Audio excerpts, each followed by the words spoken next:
After 63 days since the last Starship flight, this afternoon, SpaceX launched the vehicle again.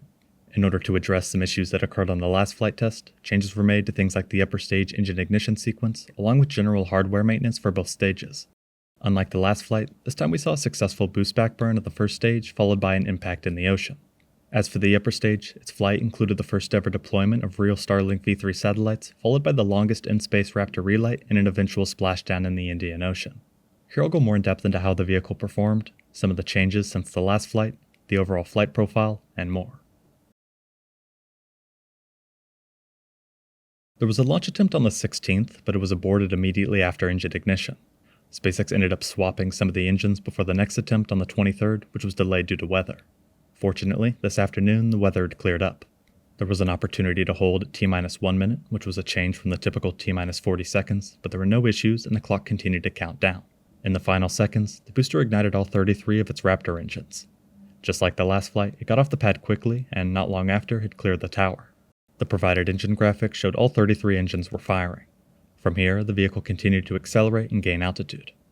With the additional power from the V3 engines, max Q, the moment of peak mechanical stress on the rocket, happened only T+58 seconds into the flight, and also was higher than any previous flight. On the last launch, around T+1 minute and 45 seconds into the mission, Super Heavy lost one of its Raptor engines right before stage separation. This time, all the engines stayed firing without any issues. In the lead up to stage separation, we got a great view from between some of the Raptor engines on the booster and without all the bulky heat shielding. At T+2 minutes and 18 seconds was MECO, or most engines cut off. Here, the booster shut off all engines except for 5, 3 in the center and 2 in the middle ring. Then, with both stages still attached, the upper stage ignited its 6 Raptor engines, a part of hot staging. Immediately after, the stages separated, with the booster reigniting all 33 of its engines. On the livestream, they didn't show the booster flip, but instead the upper stage engines, which gimbal outward as they ignite and then immediately gimbal back after the stages separate. Going back and looking at the telemetry, while not exactly synced with the livestream, you can see the initial ignition of the center 13 Raptor engines on the booster, followed by a staggered start of all the outer ring engines, leading to all 33 firing. In addition, the provided graphic of the booster shows what looks like a clean flip in the intended direction. This is where the vehicle experienced issues on the last flight. If you focus on the direction the booster flips, it goes straight back, or in other words, it takes the most efficient path back in the direction of the launch site. For reference, in a post-launch update from the last test, Flight 12, SpaceX clarified that the booster flipped 90 degrees in the wrong direction due to slight differences in the ship engine startup. Focusing back on Flight 13, not only did all 33 Raptor engines on the booster light, but they stayed firing. At T+2 minutes and 41 seconds, the booster cut off its outer ring of engines. About 10 seconds later, it cut off the middle ring, leaving just 3, and then finally cut off the final engines. Mission Control called out boostback burn shutdown as it started to coast back toward the launch site. While all of that was happening, the upper stage's 6 engines were all firing and the stage was continuing to accelerate. Onboard booster cameras showed the launch site below with the intended splashdown site only a few miles off the coast. It was then time for the booster's landing. At T+6 minutes and 24 seconds, Mission Control called out engine burn startup. The engine graphic then showed 10 engines igniting with 2 immediately shutting off, 1 in the center and 1 in the middle. A few seconds later, 3 more engines cut off, this time 3 in the middle ring. These 5 remaining engines continued to fire until the booster impacted the water much faster than planned. For context, the intention was to ignite 13 of the Raptor engines, burning off practically all of the booster's speed before shutting them down and splashing down in the water. If you focus on the altitude during the final kilometer, it's clear the stage is slowing down, but just not nearly enough with the missing engines. This concluded the booster's part of the flight test. In the meantime, the upper stage was still firing its 6 Raptor engines. That was until T+8 minutes and 5 seconds, when all the engines were shut down. At this point, Mission Control called out a nominal orbit insertion. With the ship on the right trajectory, they were ready for the next mission milestone.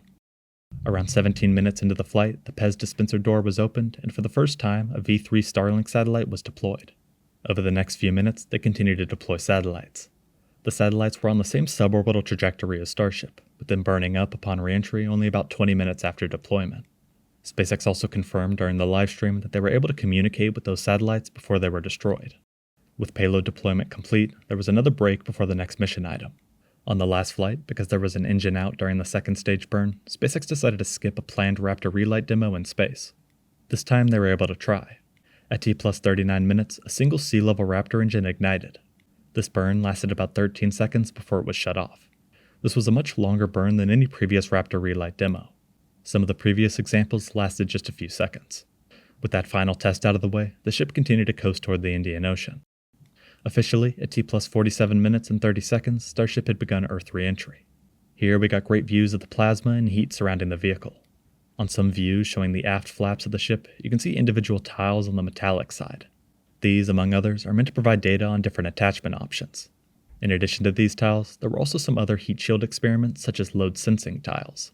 Regardless of these various experiments, the heat shield looked to be holding up well without any visible burn-through on the flaps or edge of the tiles. An hour into the flight, the vehicle had left its peak heating phase of entry and temperatures were coming down. At T plus 1 hour, 2 minutes, and 30 seconds, Mission Control called out that Starship was executing the swoosh maneuver. That would be the final maneuver before future catch attempts back at the launch site. Not long after, Starship was in its belly flop position in preparation for the landing burn. As it passed through the clouds, it ignited its 3 sea-level Raptor engines. This swung the bottom of the stage before orienting vertically, shutting down one of its engines and splashing down in the water. A second Raptor engine was shut down, followed by the last. Also, for the first time after falling over post-splashdown, the stage didn't explode, leaving it fully intact and floating. This, combined with the live drone views, gives us a great view of the heat shield and the stage itself. In fact, in a close-up, you can actually see individual tiles, some of which are partially damaged. Some other spots are missing tiles entirely. That being said, in a tweet after the launch, Elon Musk said, "We got all the heat shield data we needed and then some." Given the pre-positioned drone, as well as a few buoy cameras visible during the landing burn, it's clear this was an accurate splashdown. While the booster had some engine relight issues at the very end, the upper stage completed all of its milestones. Unlike the last flight, there were no engines lost, allowing for the Raptor relight. This, in addition to the splashdown, means we are likely not far from SpaceX attempting to put the upper stage in orbit. Not to mention future catch attempts back at the launch site instead of the Indian Ocean. At the end of the mission, SpaceX tweeted saying, "Splashdown confirmed. Congratulations to the entire SpaceX team on the 13th flight test of Starship." In the next few days, we can expect SpaceX to release some additional camera angles from the drone and buoys of the landing. Something to look forward to not long from now. This afternoon, for the 13th time and second ever with a V3 variant, Starship lifted off. The booster completed its boostback burn with 33 Raptor engines, but wasn't able to ignite all 13 for the landing burn, leading to a fast impact in the ocean. The upper stage, on the other hand, completed all of its mission milestones and managed to survive the fall in the ocean post-splashdown. Given the fact that the stage is in much better shape than other ships in the past, SpaceX will likely be able to gather even more data on how it performed. We will have to wait and see how it progresses and the impact it has on the space industry. Thank you very much for watching.